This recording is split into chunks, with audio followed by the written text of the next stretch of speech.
Aortic disease encompasses conditions affecting the aorta, the body's largest artery responsible for transporting oxygen-rich blood from the heart.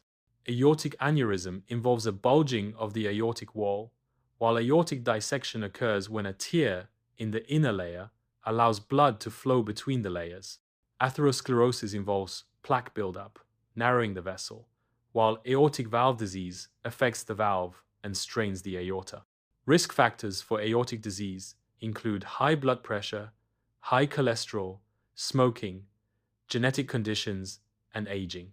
Aortic dissection often manifests as sudden, severe chest or back pain. Aortic aneurysms may cause a pulsating sensation in the abdomen, shortness of breath, fainting, or difficulty swallowing.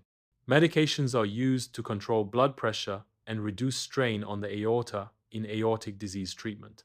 Surgical interventions, such as aneurysm repair or stent grafting, may be necessary for aortic disease. Lifestyle changes, including quitting smoking and controlling cholesterol, are crucial for managing aortic disease.